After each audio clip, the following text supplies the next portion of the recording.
Miss Marple and the Death in the Spice Merchant's Shop. Chapter 1. The Smell of Cardamom Market. Day in much dithering had always been an occasion of small excitements and gentle disputes.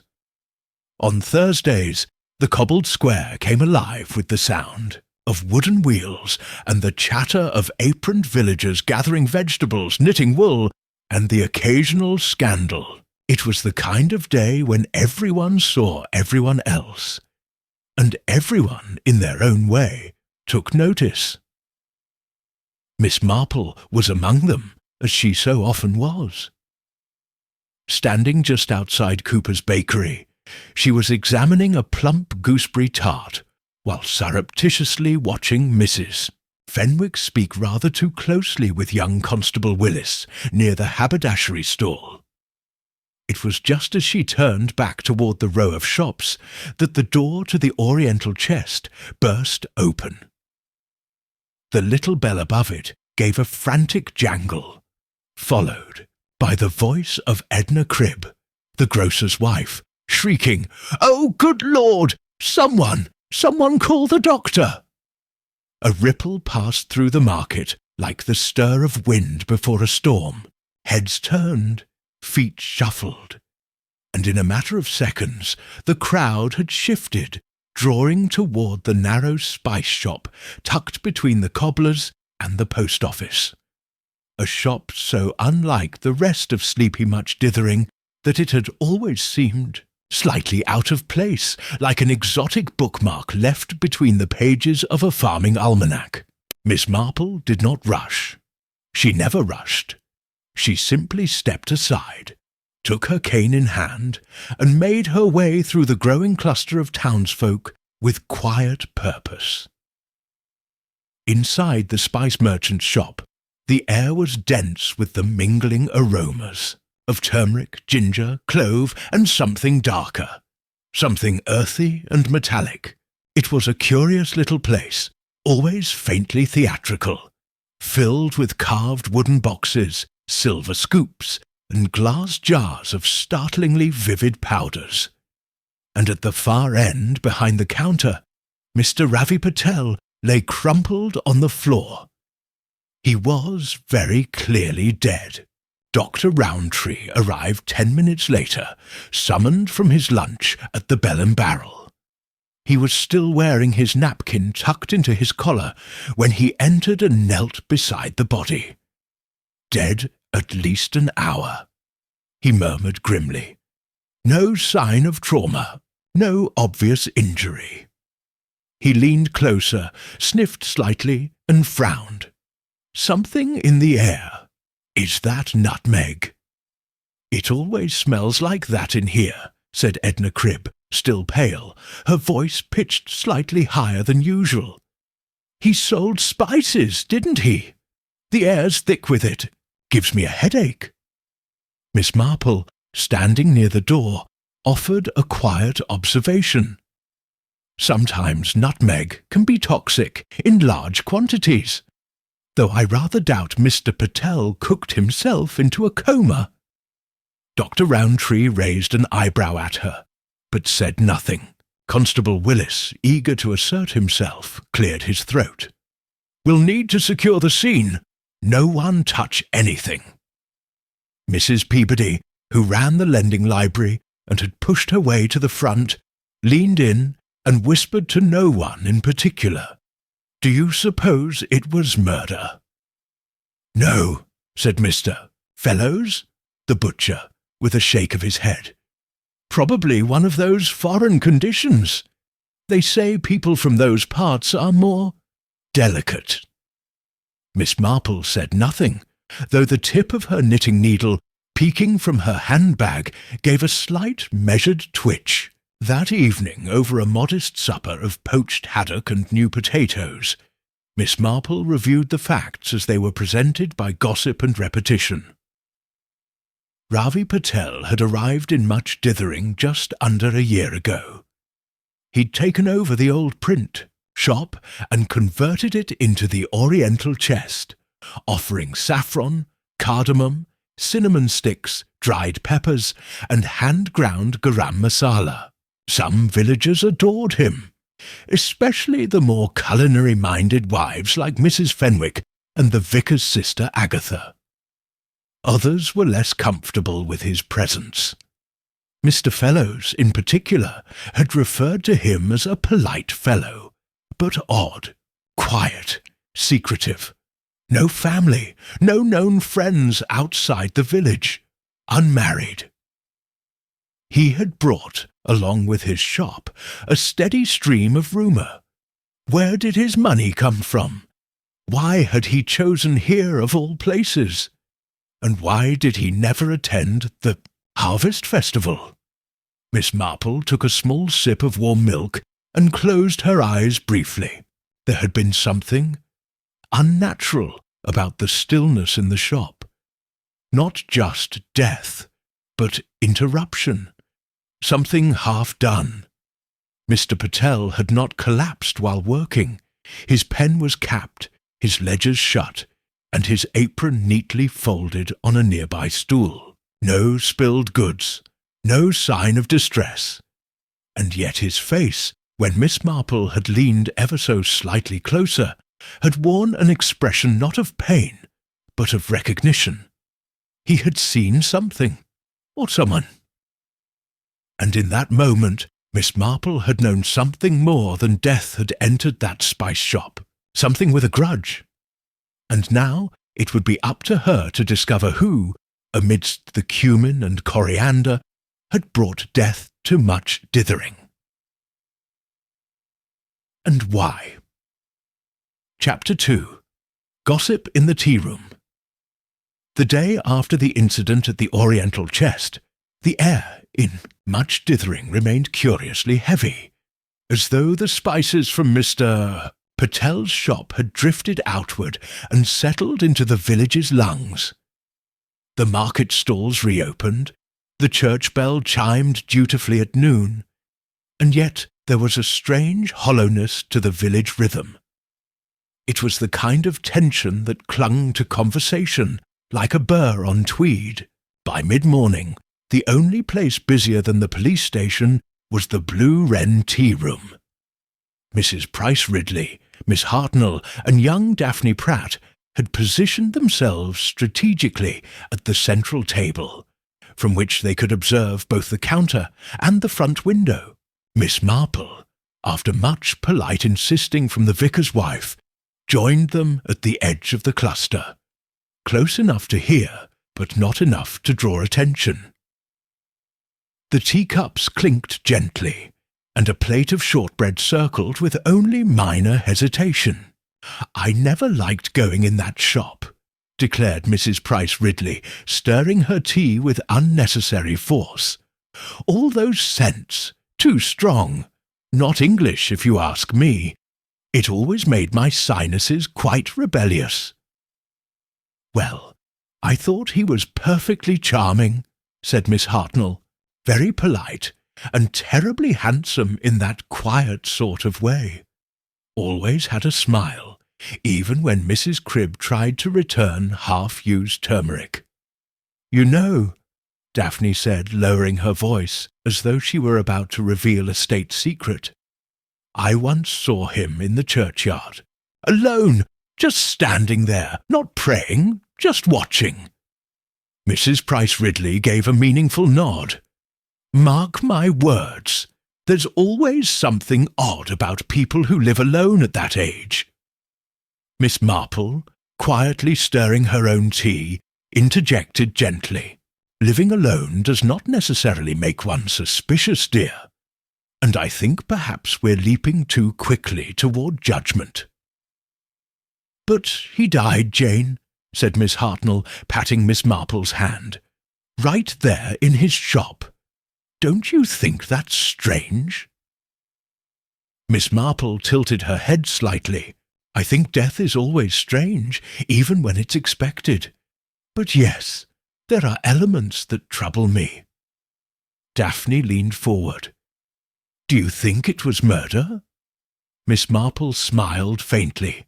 "That's not for me to say.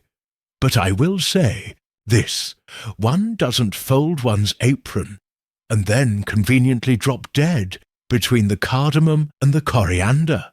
It's all a little too composed."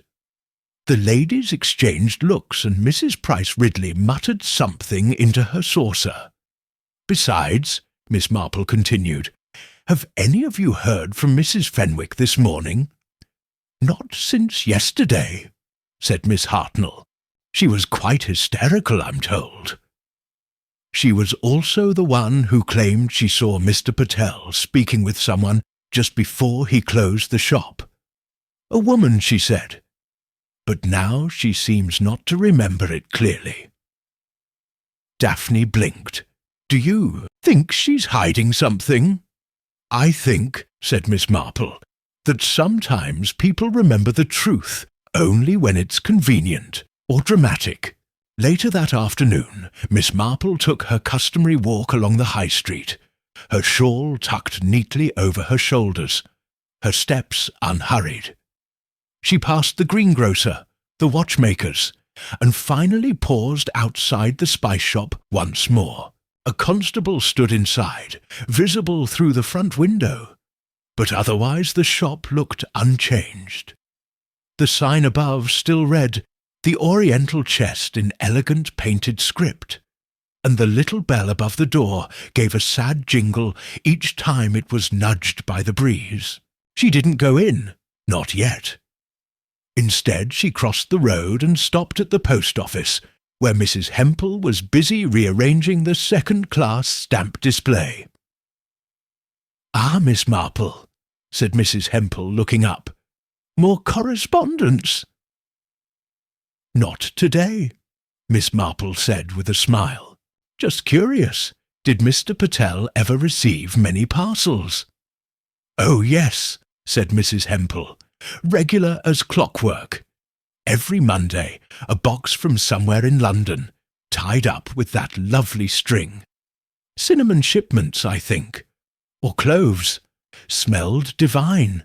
He always collected them himself, never had them delivered. Bit of a private man, I'd say." "No personal letters?" Mrs. Hempel frowned. "None that I saw. Oh, well, perhaps one.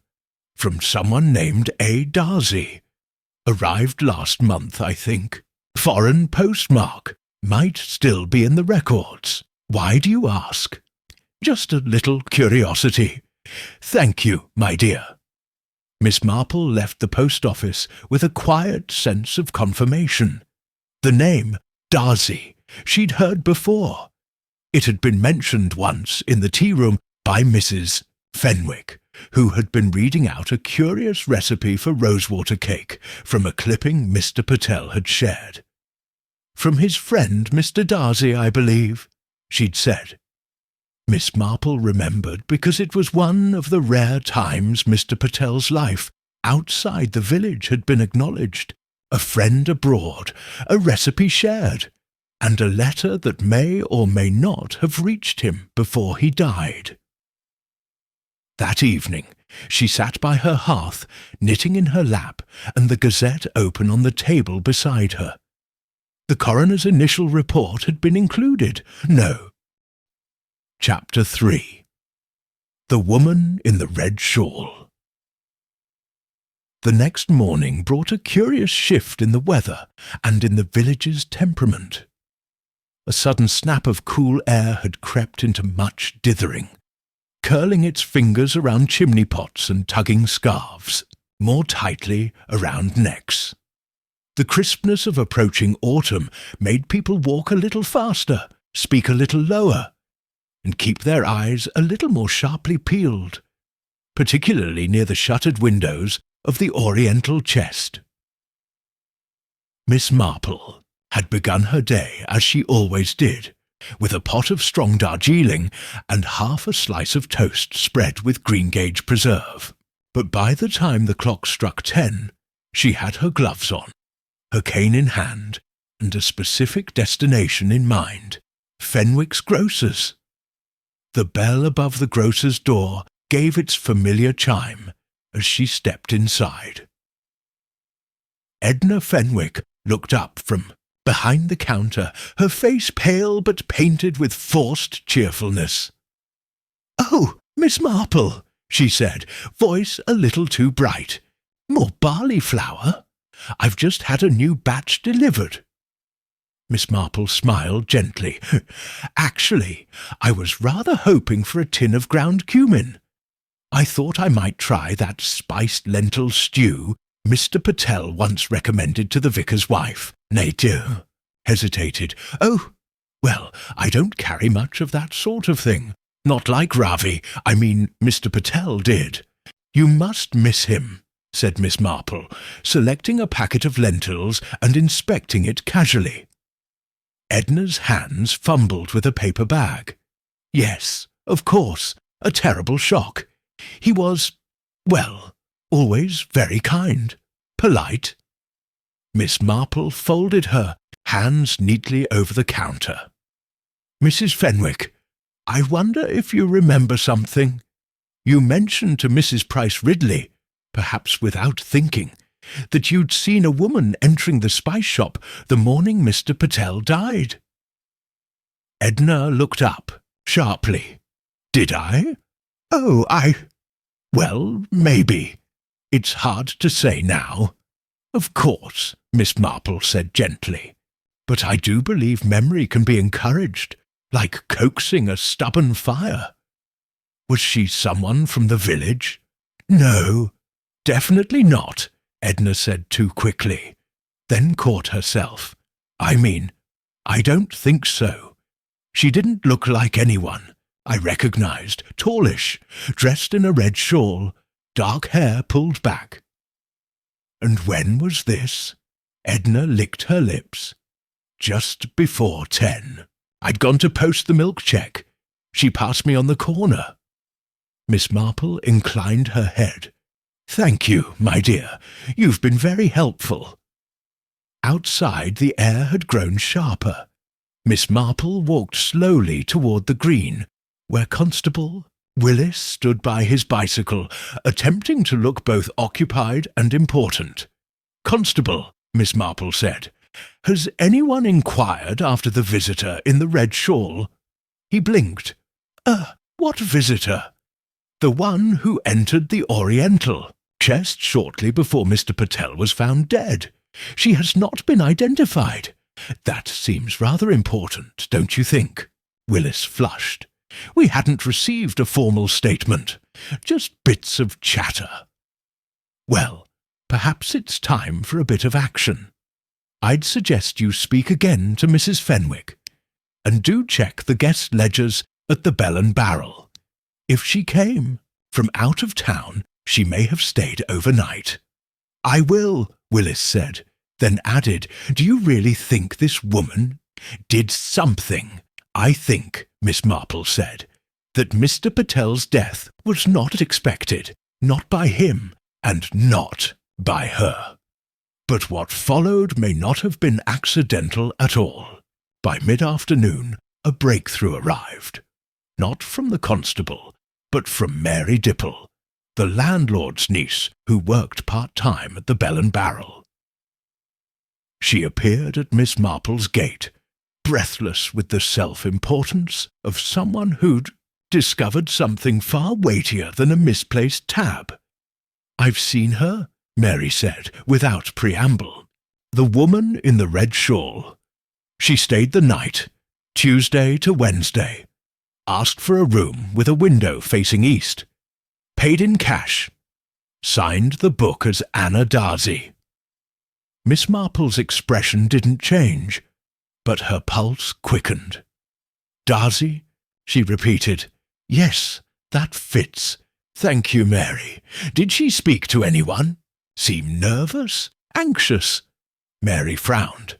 "No, not exactly. Quiet mostly. Kept to herself. But she had a suitcase with her. Left it locked up in the room most of the time." "And did she leave a forwarding address?" "No. Just said she'd be gone by Thursday." "Which she was," Miss Marple murmured. "And Mr. Patel was dead by Wednesday, midday." Mary shifted. You don't think she killed him, do you?" Miss Marple smiled faintly. "I think she may be the reason he died, but that isn't quite the same thing." That evening, after her supper of cauliflower cheese and a pear poached in clove syrup, Miss Marple wrote a letter. She had remembered something Mr. Patel once said, weeks ago, while handing her a small pouch of dried hibiscus flowers. "They remind me of home," he'd said, "but not where I was born, where I tried to start again, in Calcutta, years ago, before England." It was a passing comment, one most would forget. Miss Marple hadn't.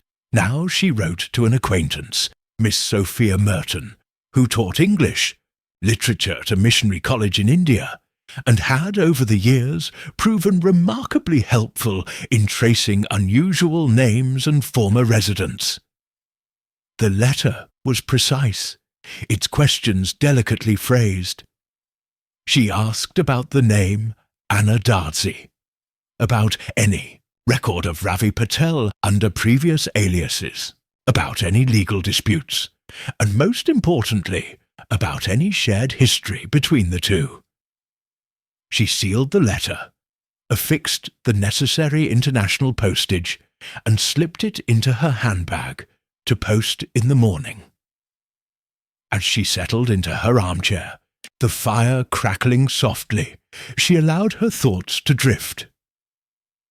A woman arrives after years of silence.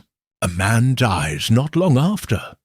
And a spice shop, filled with jars of fragrance and memory, becomes the final setting of a story that had begun long before much dithering ever knew either of them. Miss Marple leaned back and whispered aloud, "Some spices preserve, others destroy," and she had a strong feeling she was about to find out which was which. Chapter 4. A Fragrance That Lingered Too Long. 2 days passed with little in the way of official progress. Inspector Graves had arrived from the regional station in Brixminster, summoned by Constable Willis's sheepish admission that the case might involve more than a natural death and a forgotten teacup. Graves was a broad man with a booming voice, a fondness for cigarette ash, and a reluctance to believe anything that couldn't be measured with ink and evidence. "It's all very theatrical," he grumbled to the vicar over a pint at the Bell and Barrel. "Spices and shadows.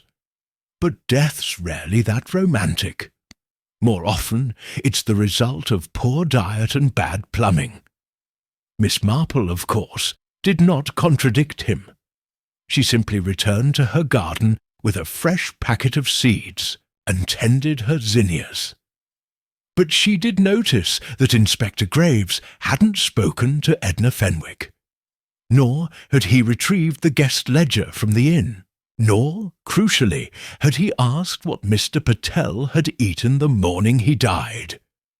Which was why, early on Saturday morning, Miss Marple made her way to the Oriental chest once more, this time at the inspector's invitation, though clearly out of obligation rather than desire. "Afraid we don't have much to go on," Graves said, rubbing his brow as they stood in the dim, spice-scented shop. "Post-mortem says heart failure. No external trauma. No foreign substances, at least none in large enough amounts to kill quickly. No digitalis, no arsenic?" Miss Marple asked, peering toward the back counter where Mr. Patel had been found. Graves snorted. "We're not in a Victorian novel, Miss Marple." She offered him a patient smile. "No, Inspector. But people's motives haven't changed as quickly as their chemistry sets." She drifted toward the counter. The room was still rich with scent, though the air had flattened since the jars were sealed. Still, the cinnamon curled sweetly. The turmeric glowed dully through its jar. But one scent lingered oddly. Aniseed. Perhaps, no, something sharper. Miss Marple leaned slightly closer to a tall glass jar behind the counter, its label faded and foreign scripted. "Inspector, may I ask, was this tested?" Graves squinted at it. "Didn't stand out. The toxicologist took samples from the more common jars." "I see," she said, tapping a gloved finger on the counter. "Then perhaps someone else did know which jars wouldn't be tested." Graves stared. "Are you suggesting poison was hidden in plain sight?" "Not necessarily poison in the traditional sense," Miss Marple said gently. "But I've learned over the years, Inspector, that certain substances, when combined, may act quite differently than expected, especially if one doesn't know they've been mixed." He looked unconvinced, but scribbled something in his notebook. Miss Marple turned. "Tell me, was anything missing from the shop?" Graves blinked. "Missing?" "Yes. The cash drawer was locked. The ledgers were closed. His apron was folded and the scales were wiped down. He was clearly finished serving. But was anything taken?" Graves frowned. "Now that you mention it, Mrs. Cribb swears he'd set aside a tin of clove and mace for her. Both missing."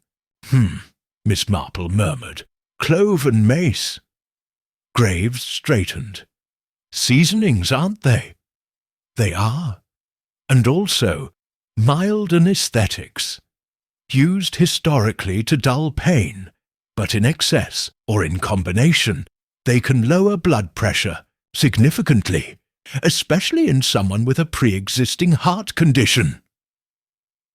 Graves blinked. "You think he was poisoned with spices?" Miss Marple didn't answer directly, and I think someone knew precisely how to make it look like he wasn't. Back home, she received an envelope marked with unfamiliar handwriting. Airmail. Indian postage. She opened it carefully, reading the enclosed letter under the steady light of her parlour lamp. "Dear Miss Marple, the name Anna Darcy is familiar to a few of us here. She once worked as a pharmacist's assistant in Calcutta, 15, maybe 20 years ago. She was trained informally in herbal preparations. There were rumour." Chapter 5. The memory in the ledger. It was just past noon the following Monday when Miss Marple received an unexpected visitor. Constable Willis, hat in hand, stood on her doorstep with the awkward posture of someone caught between reverence and dread. "I hope I'm not disturbing you, Miss Marple," he said, glancing nervously at her rose bushes. "Not at all, dear," she replied, stepping aside to let him in. "Though if you've come bearing more police biscuits, I must politely decline. My dentist has already delivered one lecture this month." Willis managed a weak smile, but did not sit. "Inspector Graves asked me to bring something to your attention, or rather, to ask your opinion. Off the record, you understand." Miss Marple raised a brow. "That usually means he's realized the record is pointing in the wrong direction." Willis produced a slim ledger from under his coat. The shop's inventory book, the Oriental chest, meticulously kept in Mr. Patel's clean, looping script. "He's gone through this twice and found nothing odd," Willis said. "But he thought, perhaps, you might see something different." Miss Marple took the book without comment, seated herself in the high-backed chair by the window, and began flipping through the pages.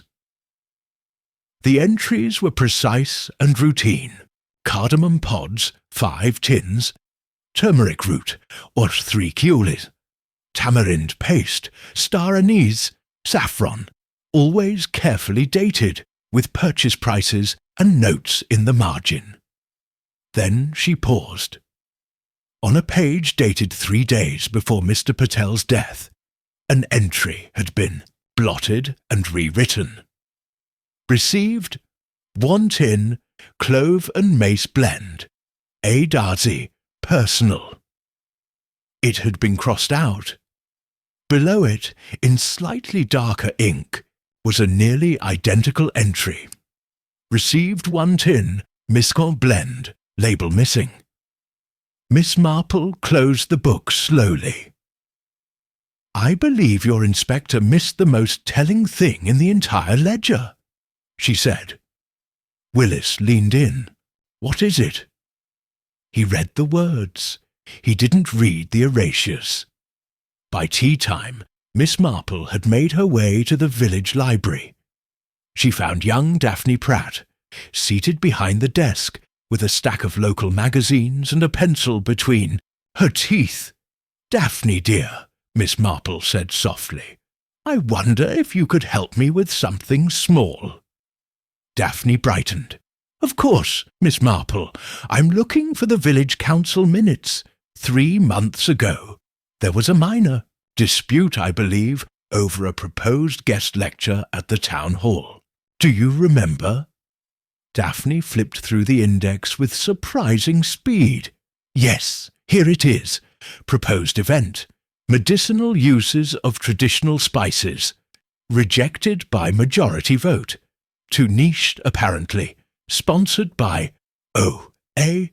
Darcy." Miss Marple smiled. "I rather thought so." She returned home and found a small envelope waiting in her letterbox. It had no return address, only her name written in an angular, slanted hand. Inside was a single sheet of paper, unlined. "You ask too many questions. Let the dead rest. Not all ghosts stay buried."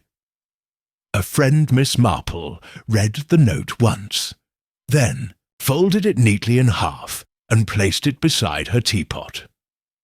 She sat for a long while, hands motionless, her expression unreadable.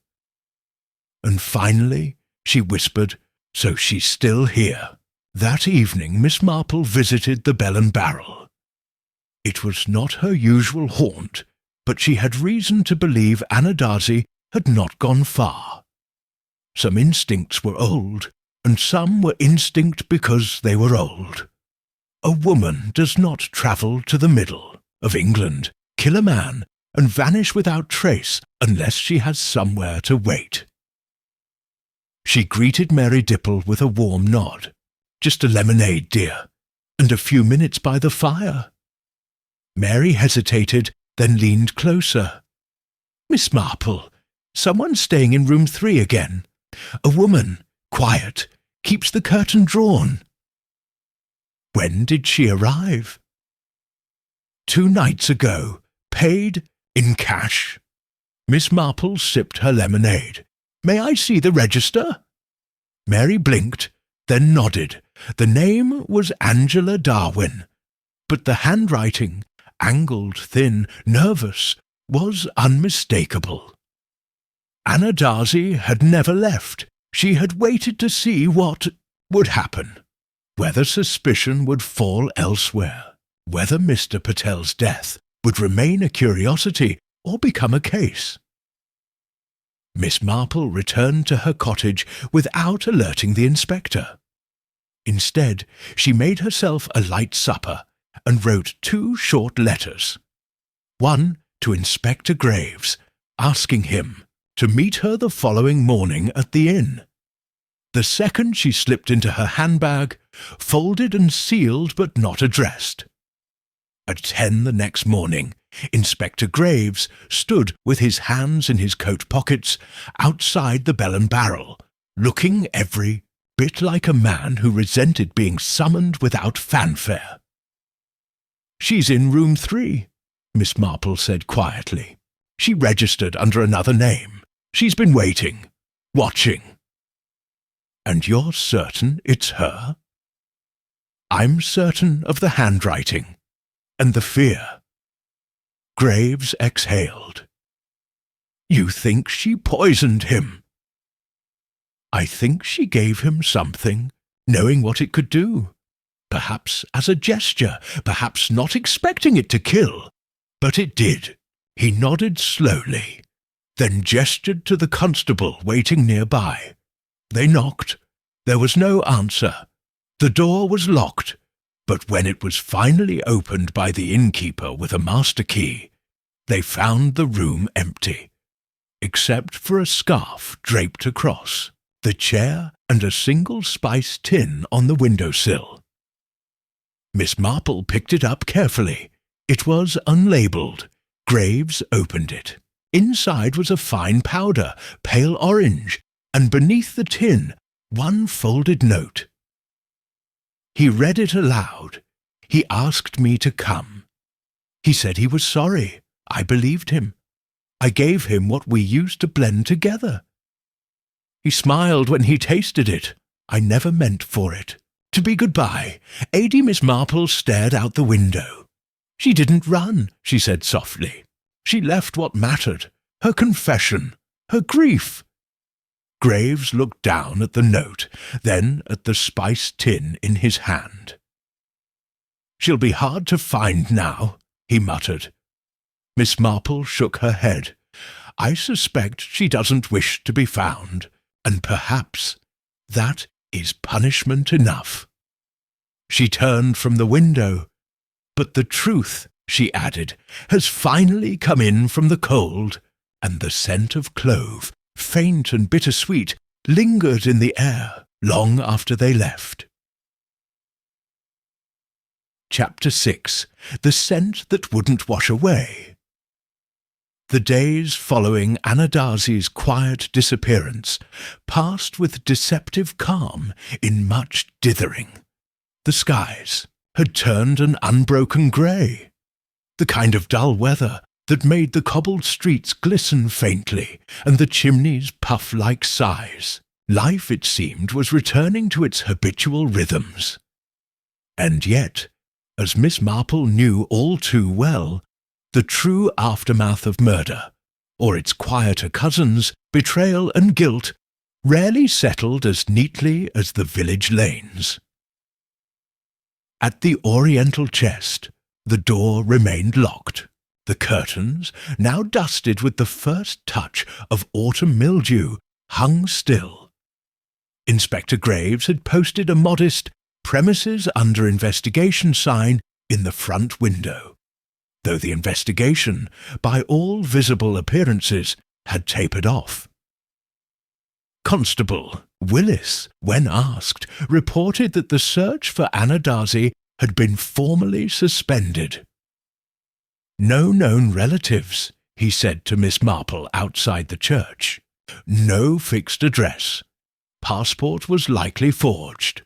Inspector Graves thinks she slipped into the rail system and may already be abroad." "Perhaps," Miss Marple replied, "or perhaps she left the village long before anyone noticed she was even here." Willis blinked. "You think she used a decoy? That Angela Darwin wasn't her?" Miss Marple didn't answer at once. She simply smiled, gave a small nod to the vicar's passing dog, and turned her attention back to her knitting needles. That afternoon, she paid a visit to Agatha, the vicar's sister. The two women sat in a tidy sitting room scented with lavender, polished and warmed by a modest fire. "I keep thinking about that poor man," Agatha said, accepting a biscuit. "He was always so particular, wasn't he? So clean, so careful. Do you know he refused to sell me saffron once, because he said the batch wasn't worthy of a pudding?" Miss Marple nodded. "Yes, I remember. He believed food should be an act of reverence." Agatha shook her head sadly. "Then to die like that, in his own shop, it just feels indecent." "I believe," Miss Marple said gently, "that he didn't see it coming, not fully, Perhaps he suspected something was wrong, but not her. Not in that way. Do you truly think she meant to kill him? Miss Marple paused, her gaze drifting to the fire. I think she meant to change your story. Perhaps she thought giving him that spice blend would remind him of what they once shared. But the body does not honour nostalgia. It reacts only to chemistry. Agatha shivered. But then she ran. No, Miss Marple said softly. She left, and there's a difference. That night, as rain tapped gently at the window panes, Miss Marple retrieved the folded note Anna Darcy had left behind. It had been copied into the police file, but Graves, with unusual deference, had allowed her to keep the original. He asked me to come. He said he was sorry. The line repeated in her mind as she examined the words again, this time focusing not on what was said, but what had been omitted. Not we used to blend together, but what we used to blend together. There had been another ingredient, something unique, something personal, a missing third note in the mix, like a harmony left silent. Miss Marple walked to her bookshelf and removed a thin green volume. Colonial Herbs and Household Remedies, 1893. A gift from her cousin Elspeth, who had once toured Burma and returned with strong opinions and weak digestion. She turned to the index. Clove, mace, nutmeg, camphor, and then calotropis, a flowering plant used in traditional medicine. Dangerous when extracted improperly. Not illegal, but certainly uncommon. She read aloud, combined with clove or mace, the milky sap of calotropis, commonly known as madar, can act as a powerful hypertensive agent, particularly in those with pre-existing heart weakness. Symptoms are often mistaken for cardiac arrest. Miss Marple snapped the book shut. The next morning, she returned to the Oriental. Chapter 7. The Final Blend-By. The following week, the village of Much Dithering had, in its way, resumed the comforting lull of routine. The case of Ravi Patel's death, though never officially ruled a murder, was quietly labelled a fatal interaction with herbal compounds, and Inspector Graves, not one to indulge ambiguities, returned to Brixminster, leaving behind a paper trail and a shrug. The spice shop remained shuttered, though occasionally passers-by would stop and look through the dusty front glass, as if hoping for some sign that the familiar scents might return with the man who once brought them to life. They would not, and Miss Marple knew it. She had been thinking in recent days not about justice, something she had learned not to expect in its purest form, but about grace. Was it possible to forgive a person one had never met, for a crime that was never fully confessed? And more than that, could regret atone for wrongdoing, even if it arrived too late? She was interrupted one afternoon by a knock at the door. It was Mary Dipple, the landlord's niece from the Bell and Barrel, holding a small parcel wrapped in brown paper and tied with twine. "This came for you," she said. "No return address, no postage, just your name." Miss Marple took the package and turned it slowly in her hands. The handwriting was the same angled script as before, the one from the note Anna Darcy had left behind. Was it delivered, Brill? Shook her head. Found it under the mat in room 3 this morning. Looks like someone slipped it in late last night. The room was empty, but not recently. Bed had been slept in, curtain open, just like before. Miss Marple's eyes narrowed. Then she was here again, Mary nodded. Must have been. Inside her sitting room, Miss Marple unwrapped the parcel with care. Inside was a small hand-carved wooden box, unmarked, light in the hand. The lid slid open with a faint rasp. Within, nestled in soft muslin, was a glass vial, no larger than a thimble, filled with a fine saffron-coloured powder. Alongside it a folded square of paper. She read the note. This was the original blend. Before bitterness, before blame, before London and Calcutta, and all the years between. We called it Basant for the season of beginnings. I leave it with you because he once said you understood people. Perhaps you'll understand us too. A.D. Miss Marple held the vial up to the light. The powder shimmered faintly, gold with specks of copper. The scent, when uncorked, was delicate and oddly warm. Hints of rose, sandalwood, citrus peel. No clove, no mace, no calotropis, just memory, and something gentler. She resealed the vial and placed it in her sideboard drawer. That Sunday, during the vicar's sermon on redemption and the parable of the prodigal son, Miss Marple found herself only half listening.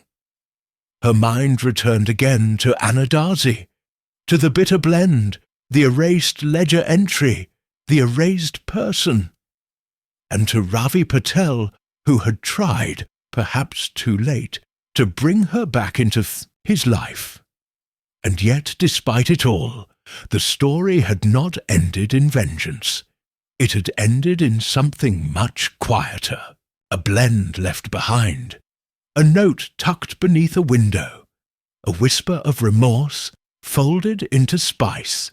After the service, as villagers gathered in polite clusters outside the church, she overheard Mrs. Price Ridley mention to Miss Hartnell, "You know, I always suspected that woman wasn't quite right.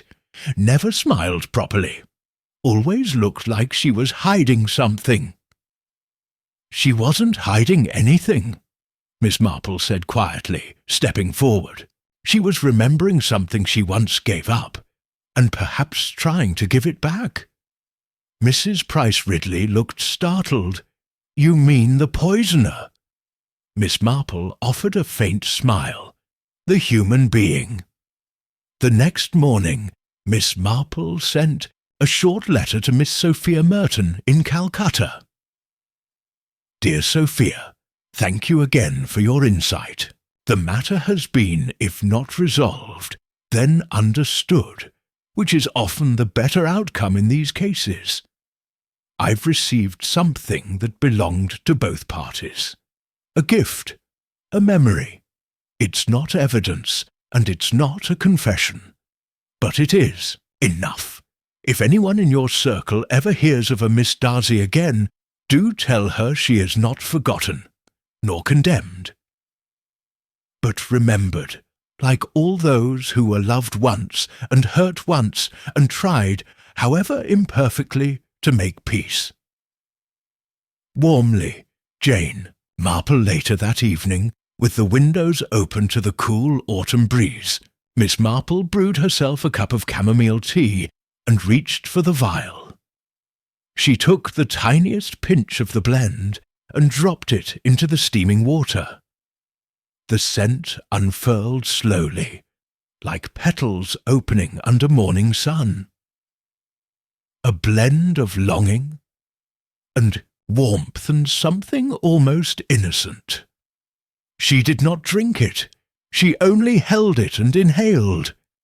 And in that moment, she thought of all the quiet tragedies that filled village lanes and city flats, all the half-forgiven loves and never-delivered apologies. Then she smiled, because in the end people were not puzzles. Not always. Sometimes they were recipes, flawed, messy, yet capable of sweetness. And sometimes, even when it came far too late, forgiveness could still smell like spring. Chapter 8. The Silence in the Spice Jar. Few days after Miss Marple received the mysterious vial marked Basant, the village settled into the quiet lull that always followed a scandal. The newspapers had stopped calling. Inspector Graves's report had been filed and shelved. No charges were brought. No arrest was made. And the few who still whispered about the death of Mr. Ravi Patel did so with a slight shrug, as if it had all been a matter of unfortunate foreignness, too complex, too far from English sensibilities to properly pin down. But Miss Marple had never needed a courtroom to reach a verdict. She only needed time and people. It was Thursday morning, market day again, and Miss Marple made her way through the stalls with her usual steady gait. She paused to purchase a punnet of blackberries from young Billy Trask, then inspected a row of jars at Mrs. Gilbert's preserves stand. A slight breeze carried the smell of cinnamon from a nearby scone cart, and for a moment it mingled with the memory of the Basant blend still sealed in her sideboard drawer. She approached Edna Fenwick's grocery stall last. "Good morning, Edna," she said cheerfully. "Back to normal at last?" Edna forced a smile, her face paler than usual under her spotted scarf. "Oh yes, Miss Marple, though I don't suppose anything's really normal again after a death like that." "No," Miss Marple agreed, her tone almost light. "I imagine it lingers, rather like a strong perfume." Edna glanced up sharply, her hands momentarily still. Miss Marple picked up a jar of honey. "I've been wondering about that morning. The one Mr. Patel died. You said you saw the woman in the red shawl just before 10? "Yes," Edna replied, clearing her throat. "I think so. And you mentioned before that he'd set aside a tin of clove and mace for you, one that went missing?" Edna shifted behind the counter. "Oh, yes, a little mix I liked. He said he'd prepare it fresh." "But of course," Miss Marple said, her voice drifting like a gentle breeze, "that was always his way. Only I noticed something recently.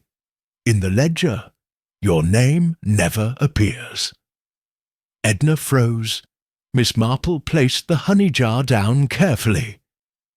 "You see," she continued, her voice still soft, "I checked with Inspector Graves. He let me see the original entries.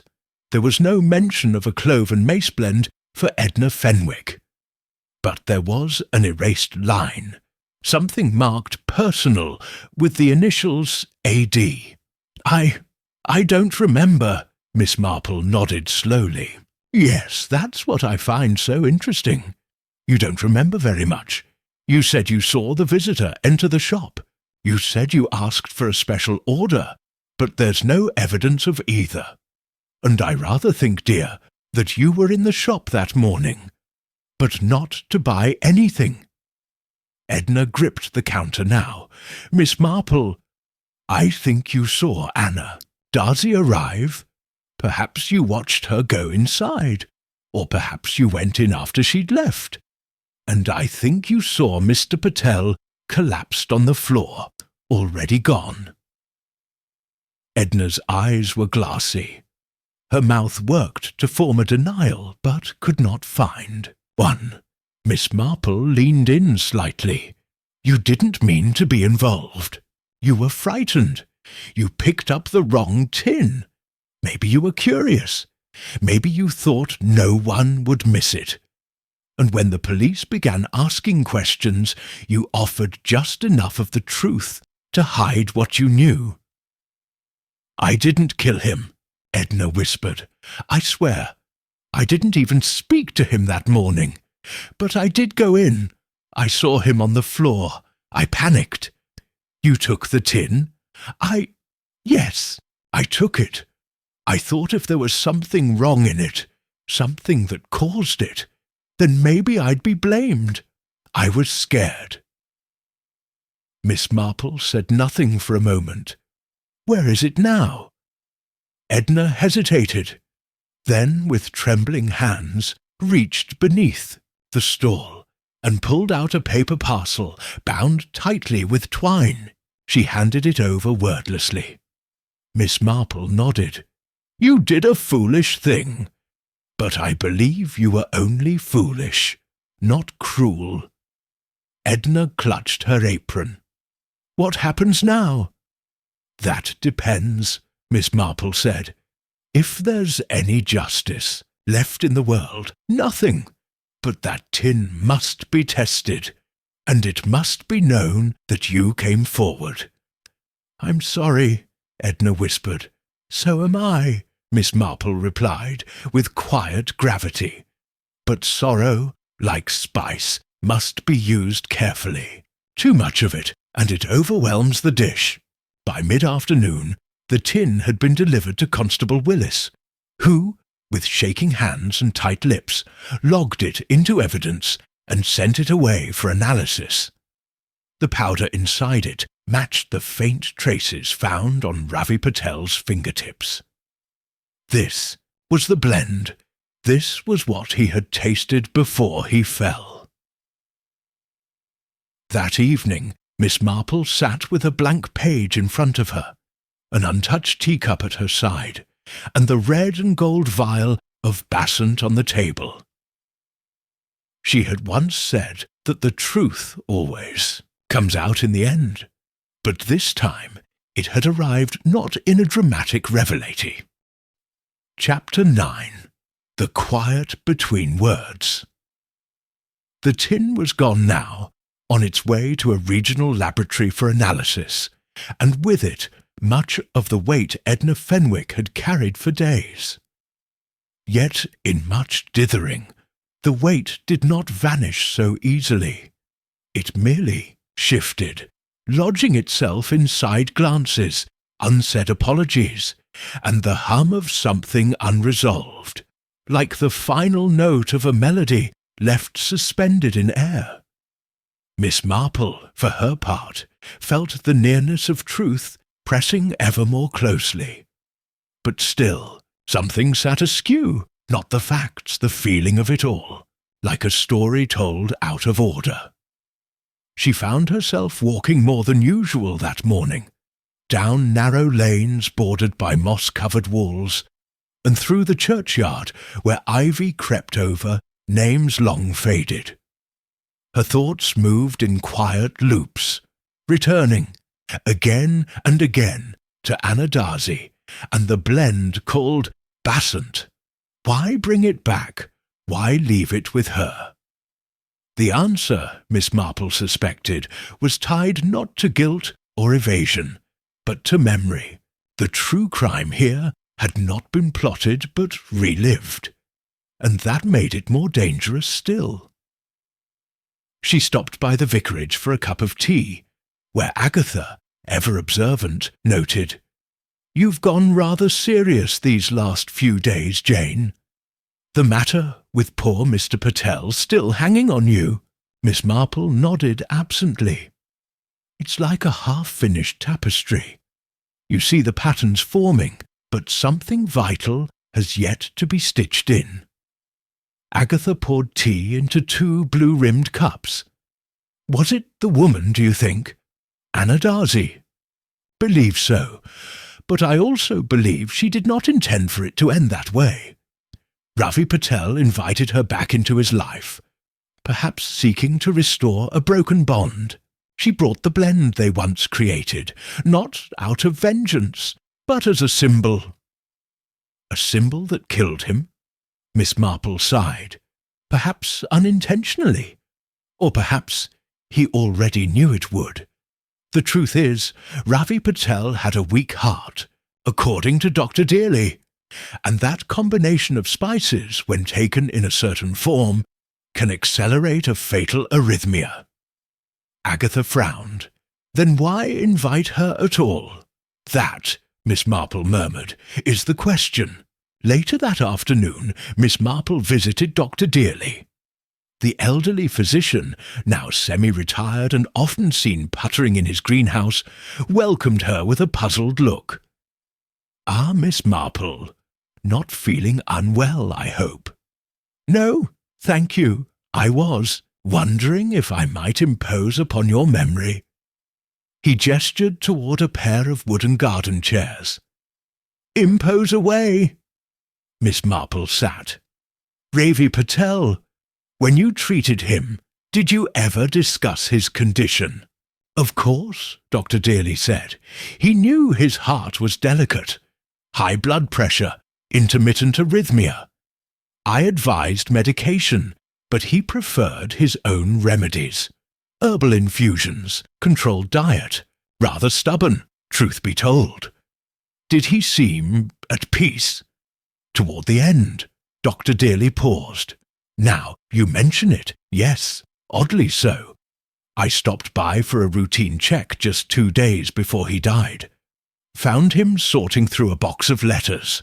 Asked him about them, and he said, just putting things in order." "Did he mention a visitor?" "He did. Said someone from the past might come calling. I assumed it was a cousin from the north." Miss Marple looked down at her gloves, folded neatly in her lap. "Doctor, if I were to say he might have expected to die, what would you think?" Dr. Dearly's eyes narrowed. "I'd say he made peace with something, or someone, and perhaps knew more than he let on." That evening, as the sun dipped behind the thatched rooftops and cast long shadows over the cobbles, Miss Marple sat once more with the small vial on her table. She considered the timeline. Ravi Patel knew his condition was worsening. He contacted Anna Darzi, after years of silence, asking her to visit. She came, bearing a blend they had once created. He brewed it, drank it, and died. The facts had been untangled, but not the motive. Why accept her visit if it might prove fatal? Unless she realized it was not an act of recklessness, but one of reconciliation. Ravi Patel had summoned not just Anna, but his past. The life he left behind. The one he buried when he came to much dithering. And in that final act he chose not truth, not confession, but ritual. A cup of memory, a sip of absolution. She heard the knock on the door just before 9. Not loud, just 2 light taps. Miss Marple opened it to find a slim envelope resting on the stoop. No one was there. She picked it up. Inside was a single folded sheet and a pressed marigold. He knew. I think he always knew. That morning, when I handed him the jar, he smiled, not in forgiveness, but in relief. I never meant for it to end like that. I only wanted him to remember what we once were, before we became what we feared. Thank you for holding the truth gently." Lady Miss Marple read it twice, then placed the note beside the vial and pressed her fingers together in thought. So Ravi Patel had chosen to remember, and Anna Darzi had chosen to let him, even if it meant losing him again. The village would never know the whole truth, nor would it need to. For in this quiet corner of England, some endings were not pronounced aloud. They simply settled, like the final grains of spice at the bottom of a cup, waiting until someone noticed the scent. Chapter 10. The Last Note in. The Blend-A week passed. Then another. Much dithering returned, as English villages always do, to its measured rhythm. The chimes of the church clock resumed their comforting duties, and the chatter at the greengrocer's turned once more to weather and jam shortages. but underneath the surface something had shifted, an invisible rift, subtle but lasting. The oriental chest remained shuttered. The door, still locked, bore no sign, no explanation. Ravi Patel's absence had become quietly part of the village landscape, and yet for Miss Marple the matter remained active, not in urgency, but in reflection. Because now, at last, all the pieces were in place. The final laboratory report arrived on a mild Thursday morning. Constable Willis delivered it himself, hat in hand, face grave with the weight of unfinished business. "Miss Marple," he said, holding out the envelope, "I thought you ought to see it first." She opened it slowly. The typed words were sparse and clinical. "Compound found in tin submitted matches blend from deceased's ingestion. Main components: clove, mace, calotropis latex extract, trace. Fatal interaction likely due to synergistic effect on pre-existing. Cardiac condition. Intentionality, inconclusive." Willis cleared his throat. "So, it was the spice, then, as you said." "Yes," Miss Marple said softly. "But the question was never whether it caused his death. The question was whether it was meant to." Willis nodded. "And now?" She folded the letter neatly. "Now I believe the answer is clear." That afternoon she paid one final visit to the closed shop. The windows were cloudy with dust, and the air, as she stepped inside with the key lent by Inspector Graves, smelled of cedar and thyme. Everything was as it had been. Jars stacked in, perfect rows, spices neatly labelled, papers still arranged on the counter in careful lines. On the back shelf sat a small wooden box. Miss Marple opened it. Inside were three things: a brass tea strainer, a folded letter in Ravi Patel's handwriting, and a second glass vial, nearly identical to the one Anna Darcy had left behind. She opened the letter. "To whomever finds this, though I rather think it shall be you, Miss Marple. I have lived much of my life pretending to be a simpler man than I am. That was my choice, a deliberate shedding of the self I once wore too tightly. Anna and I, our story is too long, too muddled for retelling. But what matters is this. Once we created something beautiful, a blend of memory and meaning. I sent for her not to reclaim it, but to say goodbye to it. I knew the blend she would bring. I knew it might harm me. But there are worse ways to die than with the taste of who you were once meant to be. I do not blame her, and I ask that no one else does. Let her go." Ravi Patel. Miss Marple read it twice. She stood still for a long moment, letting the quiet of the shop settle around her like a shawl. Then she took the letter, sealed it again, and slid it beneath the counter drawer, where no prying hands would find it. It did not need to be passed on. Not to the police, not to the papers. Its work was complete. In the weeks that followed, life drifted on. Mrs. Price Ridley returned to knitting woolen mittens for the church fair. Young Billy Trask began delivering vegetables by bicycle. Edna Fenwick, though paler and thinner than before, returned to her stall, her voice softer, her hands steadier.